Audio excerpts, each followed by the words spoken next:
révélation qui va changer ta vie. Ce n'est pas ce que tu viens dire à Dieu, mais c'est ce que Dieu te parle, c'est ce que Dieu te dit. Et ta vie de prière, tes moments de prière vont connaître un shift, vont connaître une transformation quand tu vas atteindre cette dimension où tu laisses, où tu as une véritable conversation avec Dieu.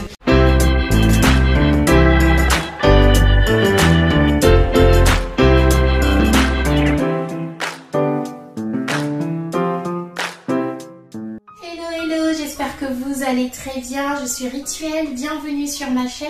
Alors cette vidéo est une première d'une série d'enseignements que je souhaiterais commencer pour tenter de répondre à plusieurs comment de la foi chrétienne, notamment comment prier, comment méditer la parole, comment reconnaître son appel, comment préparer un message, comment exhorter, comment entendre la voix de Dieu. Et au travers de ces enseignements, je vais également vous partager mon expérience très personnel, comment j'ai fait, comment ce que j'ai expérimenté avec le Seigneur, et je crois que cela va être une source de bénédiction pour plusieurs. Et si peut-être qu'il y a des comment que je n'ai pas dit, n'hésitez surtout pas de me les mettre en commentaire, je vais le lire, et comme ça on pourra préparer une vidéo dans ce sens là.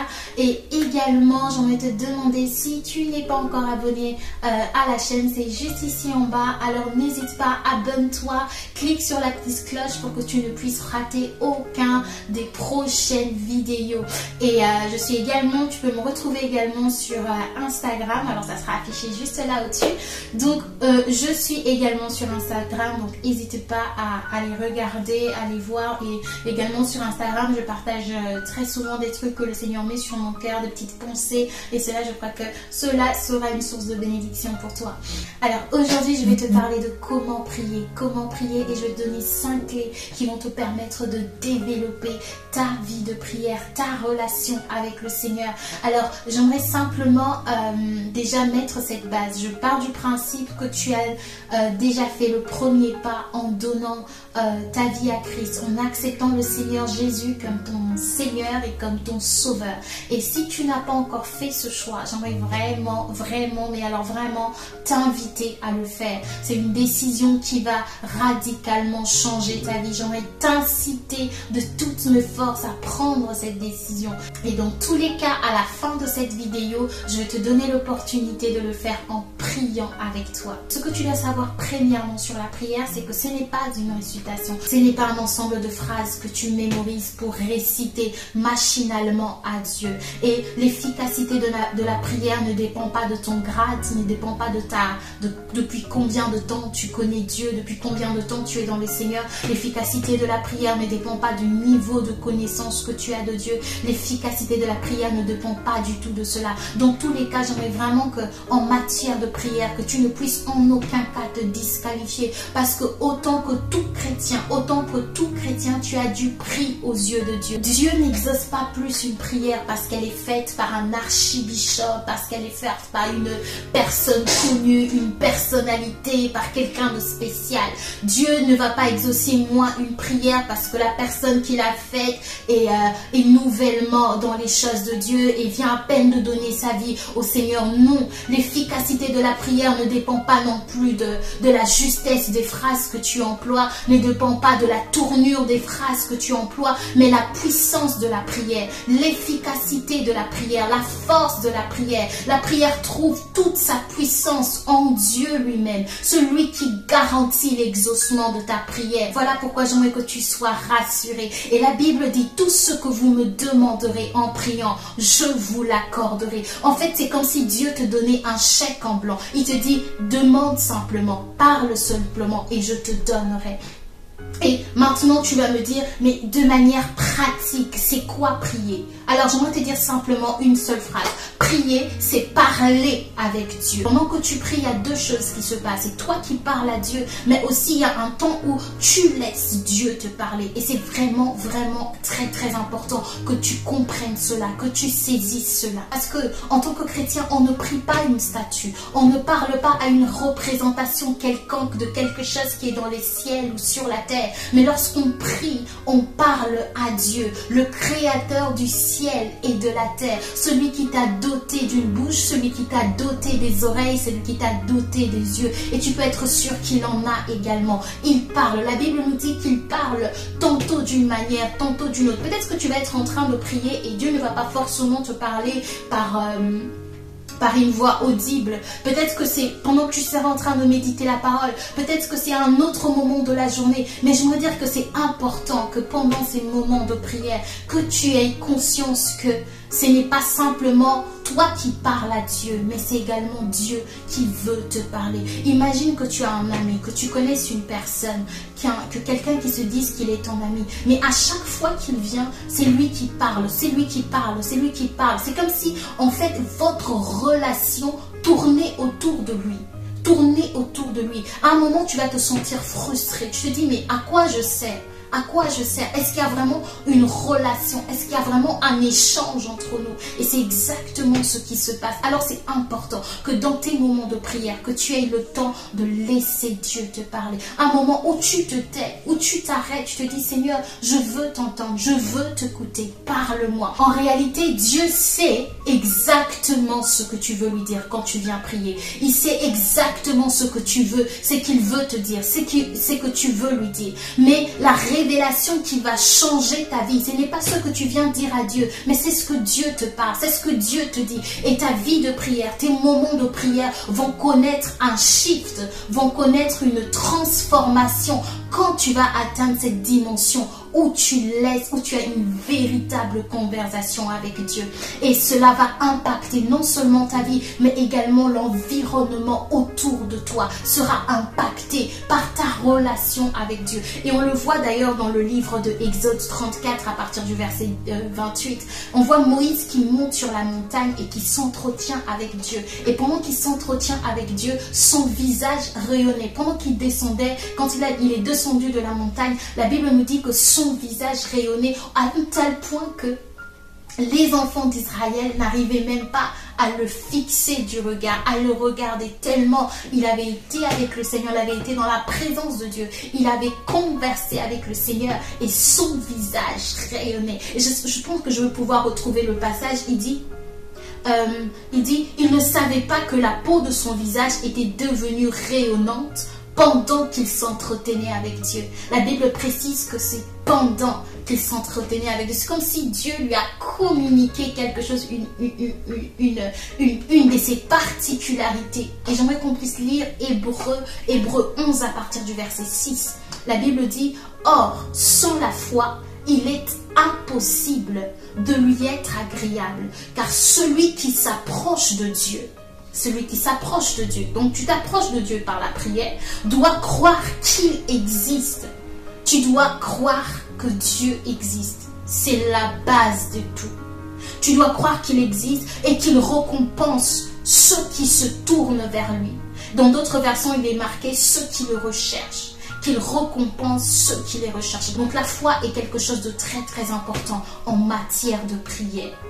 Si tu dois simplement retenir quelque chose, c'est que prier, c'est parler avec Dieu, c'est avoir un échange avec Dieu, c'est avoir une conversation avec Dieu, c'est parler avec ton Créateur, c'est savoir lui laisser le temps de te parler et savoir lui parler également. Il n'y a pas de formule, il n'y a pas quelque chose de spécial qu'il faudrait faire, mais simplement c'est que tu as un échange avec ton ami. Imagine que tu parles avec ton ami, quelqu'un qui t'est cher, que tu lui exprimes ce qu'il y a dans ton cœur. J'aimerais vraiment démystifier la prière si c'était vraiment quelque chose que tu te dis mais comment ça se fait. J'aimerais te dire c'est simplement parler. C'est simplement parler avec Dieu. Tu lui parles de ce qui se passe dans ta vie, des choses que tu ne comprends pas, des difficultés qui t'arrivent, des choses que tu es en train de vivre. Peut-être que il peut arriver que tu tombes dans le péché, que tu fasses quelque chose de mal et au travers de la prière, tu parles au Seigneur. Tu lui dis, Seigneur, pardonne-moi. J'ai besoin de toi. J'arrive pas à faire ceci. J'ai besoin de ta grâce. J'aimerais véritablement que tu comprennes, que tu saisisses que simplement prier, c'est parler avec Dieu, savoir une conversation avec lui et le laisser te parler. Alors, avant de te donner les clés pour développer ta vie de prière, je vais te parler de trois petites choses qui sont, en tout cas, qui m'ont beaucoup aidé moi-même, qui m'ont vraiment, que j'applique et qui m'ont beaucoup aidé. Ces trois secrets vont te permettre d'enrichir tes moments de prière, d'enrichir. Peut-être que tu te dis, j'arrive pas à prier plus de 5 minutes, je sais pas comment faire. À un moment, je manque de mots, je sais pas, je comprends pas comment les gens ils arrivent à prier 30 minutes, 45 minutes. Je vais donner ces secrets, en tout cas que moi j'applique. La première des choses, c'est prier. Ça a l'air dit comme ça a l'air un peu bizarre, mais je vais t'expliquer. Donc la première des choses, c'est que tu pries et tu demandes à Dieu que le Saint-Esprit puisse te soutenir, que le Saint-Esprit puisse t'aider dans ce moment de prier, à prier. Tu demandes l'aide du Saint-Esprit. La Bible nous dit dans Romains 8, 26, de même l'Esprit vient nous aider dans nos faiblesses, car nous ne savons pas ce qui convient de demander. Quand tu demandes l'aide du Saint-Esprit pour ta prière, tu verras que tu vas prier différemment. Le Saint-Esprit va te conduire, il va t'orienter, il va te diriger. Et cela va totalement, radicalement changer tes moments de prière, parce qu'elles sont inspirées, elles sont conduites par le Saint-Esprit. Et la Bible nous dit également que tout ce que nous demanderons en priant, selon la volonté de Dieu, il nous l'accorde. Et c'est le Saint-Esprit qui connaît la volonté, qui sonde les profondeurs de Dieu et qui connaît quelle est la volonté de Dieu pour ta vie. Donc si tu veux avoir une vie d'exaucement, voir des prières aussi, voir véritablement une vie d'exaucement, le Saint-Esprit est un allié incontournable. Il va te donner les mots, il va te faire penser à Dieu, il va te dire prie pour ceci, prie pour ton père, prie pour ta mère, dis ceci, parle. Donc j'ai envie de te dire, c'est un allié incontournable. Alors avant un moment de prière, avant chacun de tes moments de temps de prière, assis-toi, dis Seigneur, que ton esprit puisse me conduire, que ton esprit puisse m'aider. À chaque fois personnellement que j'ai fait ça, mes temps de prière ont été non seulement bien coordonnés et je sentais vraiment que je priais différemment. Je priais différemment. Il n'y a pas cette lassitude. Tu ne tournes pas autour du pot, mais tu sens que vraiment que ta prière, elle est simplement différente à ce moment-là. Un autre secret, c'est la méditation de la parole. La méditation de la parole, si tu veux, quand tu connais certains versets bibliques, quand tu connais la parole de Dieu, je ne dis pas que tu connaisses toute la Bible, hein, je ne dis pas que tu connaisses la Bible de A à Z, mais déjà quand tu as un bon fondement, que tu as l'habitude de lire la parole de Dieu, si tu veux prier pour la guérison. Et tu te dis, au lieu de prier simplement, Seigneur guéris-moi, Seigneur, tu te dis, tu pries en disant, Seigneur, tu as dit dans ta parole que par tes meurtrissures nous sommes guéris. Tu as dit dans ta parole, vous me servirez et j'éloignerai de vous la maladie. En fait, tu demandes à Dieu en te basant sur la parole. Et tu verras que ça donne, j'ai envie de dire, ça donne une autre pulsion à ta prière. Parce que la Bible dit dans Jérémie que Dieu est toujours derrière sa parole pour l'accomplir. Alors, je veux vraiment t'encourager à méditer la parole de Dieu et à soutenir tes moments de prière par la parole de Dieu. Moi, à chaque fois que je prie, je fais toujours c'est même aussi ça en fait quand tu demandes l'aide du Saint-Esprit. Les deux ça match en fait. Quand tu demandes l'aide du Saint-Esprit pour ces moments de prière, alors que peut-être dans ton cœur tu veux prier pour un travail, tu veux prier pour une situation, le Saint-Esprit va te rappeler, ah ben souviens-toi, dans telle parole il est écrit ça. Et du coup tu te souviens et tu pries, ah Seigneur, tu as dit dans ta parole ça par rapport à cela. Tu as dit que je serrai la tête et non la queue. Tu as dit que tu pourvoirais à mes besoins. Tu as dit que si je demande, tu me l'accorderais. Et même toi-même, ça te remplit encore d'assurance. Et ça, c'est le Saint-Esprit qui le fait. Il te rappelle les paroles que tu as lues. Et cela soutient encore ta prière. Et j'aimerais aussi te conseiller le livre de Psaumes. Dans le livre de Psaumes, en fait, tu as plusieurs modèles. Enfin, je n'ai pas envie de dire modèle pour pas que tu puisses te dire je veux prendre le livre de Psaumes, je veux mémoriser le Psaume 17, je veux mémoriser le Psaume 22, comme ça je vais répéter. Non, c'est pas ça l'idée. Mais c'est pour que tu puisses avoir simplement une image plus concrète de ce qu'est la prière. Tu vas voir dans le livre de Psaumes comment David parle à Dieu, comment il lui parle de ses difficultés, des défis qui sont devant lui, comment il prie pour se repentir, ça c'est dans Psaume 51 par exemple, comment il prie pour se repentir. Et vraiment dans le livre de Psaume, tu as beaucoup de modèles, beaucoup d'exemples. Et cela va te permettre aussi de voir combien, en fait, quand tu pries, il y a vraiment cette relation avec lui. Et la troisième chose, en tout cas que moi je fais énormément, c'est les chants inspirés. Qu'est-ce que dit un chant inspiré? Enfin, les chants chrétiens en tout cas inspirés, c'est des chants qui sont de manière simple, qui sont vraiment en accord avec la parole de Dieu. Peut-être des chants d'adoration ou de chants de louange. Et franchement, c'est des moments qui... parce que des fois, les paroles ne suffisent pas et tu as simplement envie d'exprimer cela d'une autre façon.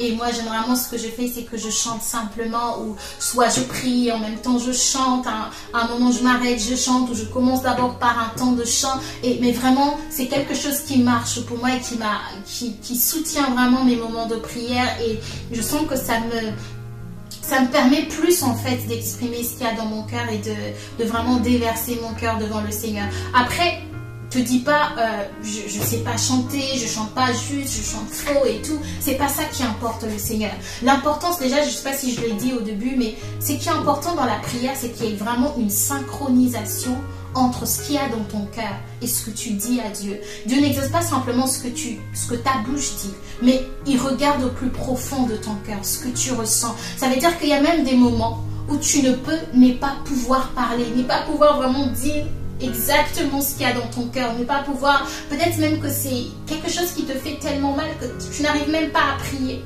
et tu n'arrives même pas à parler, j'ai envie de dire. Et à ce moment-là, peut-être même que tes paroles vont être limitées, mais tu as cette assurance que, j'ai envie de dire, le Seigneur, il sonde ton cœur. Tu ne peux pas dire simplement, Seigneur, je t'adore, Seigneur, tu es Dieu, Seigneur, ceci, Seigneur, cela, alors qu'au fond, tu ne crois pas un mot de ce que tu dis. Là, ça ne sert à rien du tout. Pour terminer, la dernière, c'est le parler en langue. Le parler en langue, c'est quelque chose de juste et extraordinaire. Alors ça te booste dans ton temps de prière. Alors, le parler en langue, quand tu donnes ta vie à Christ, le Saint-Esprit vient habiter en toi. Et il y a une autre étape, il y a le baptême déjà, le baptême dans l'eau aussi, c'est quelque chose de très très important. Ensuite, il y a le baptême dans le Saint-Esprit. Et le baptême dans le Saint-Esprit, sa manifestation, l'une de ses manifestations, c'est le parler en langue. C'est-à-dire que tu parles dans la langue de anges. Je ne veux pas faire une démonstration parce que ce n'est pas un jeu. Mais le jour où, en tout cas, tu vas l'expérimenter, tu sauras que c'est ça. Et le jour, si tu l'as déjà expérimenté, tu sais de quoi je parle. Et c'est quelque chose à laquelle tu peux aspirer, que tu peux demander au Seigneur. En tout cas, moi, il y a eu un avant et un après le jour où j'ai parlé en langue. Et même dans mes moments de prière, le parler en langue me permet vraiment d'aller plus en profondeur. Vraiment de comme si, j'ai envie de dire, de vraiment d'accéder dans plus d'intimité avec le Seigneur, dans une autre dimension que simplement prier avec mon intelligence ne me permettait pas d'arriver. Prier avec l'intelligence, c'est vraiment très très limité. Mais lorsque tu pries en esprit, tu parles en langue, c'est là, j'ai envie de dire, ça te connecte directement à la présence de Dieu. Enfin, c'est un peu trop exprimé comme ça, mais j'ai envie de dire qu'il y a quelque chose de spécial dans le parler en langue. Et ça va vraiment booster tes moments de prière. Et j'aimerais vraiment t'encourager à le faire. Il y a beaucoup de personnes qui sont baptisées dans le Saint-Esprit, mais qui ne prient pas en langue. Qui ne prient pas. C'est comme si c'est un décor. Ce n'est pas un décor de ta vie chrétienne pour dire je suis baptisée dans le Saint-Esprit. C'est un instrument, c'est quelque chose que Dieu a mis à notre disposition et c'est un grand bénéfice. Là, la vidéo elle est super longue. Je crois que je ne vais pas pouvoir donner les 5 clés pour développer ta vie de prière, mais je vais le faire dans une prochaine vidéo. Donc ça va être la partie 1 et ça sera dans la partie 2. Donc abonne-toi si tu n'es pas encore fait, abonne-toi pour la suite de cette petite exhortation.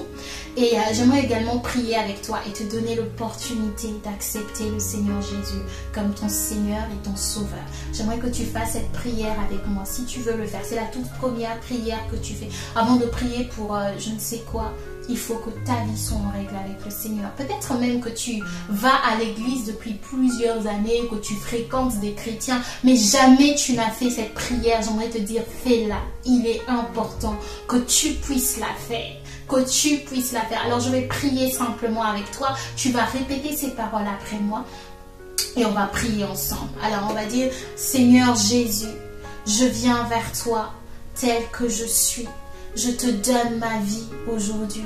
Je veux t'accepter comme mon Seigneur et Sauveur. Je crois que tu es le Fils de Dieu, que tu es mort et ressuscité pour moi. Je te demande pardon pour tout ce que j'ai fait. Et aujourd'hui, je veux que tu sois le Seigneur et mon Sauveur. Lave-moi par ton sang. Efface mes péchés, pardonne mes péchés au nom de Jésus. Amen. Si tu as fait cette prière, je suis convaincue, c'est une certitude d'ailleurs, que tu es devenu enfant de Dieu. Et je te dis bienvenue dans la famille de Dieu. Donc voilà, n'hésitez pas de vous abonner et de partager cette vidéo pour qu'un maximum de personnes puissent en bénéficier. Si vous avez des questions, n'hésitez pas en commentaire. Laissez-moi un commentaire. Que Dieu vous bénisse. À bientôt. Bye bye.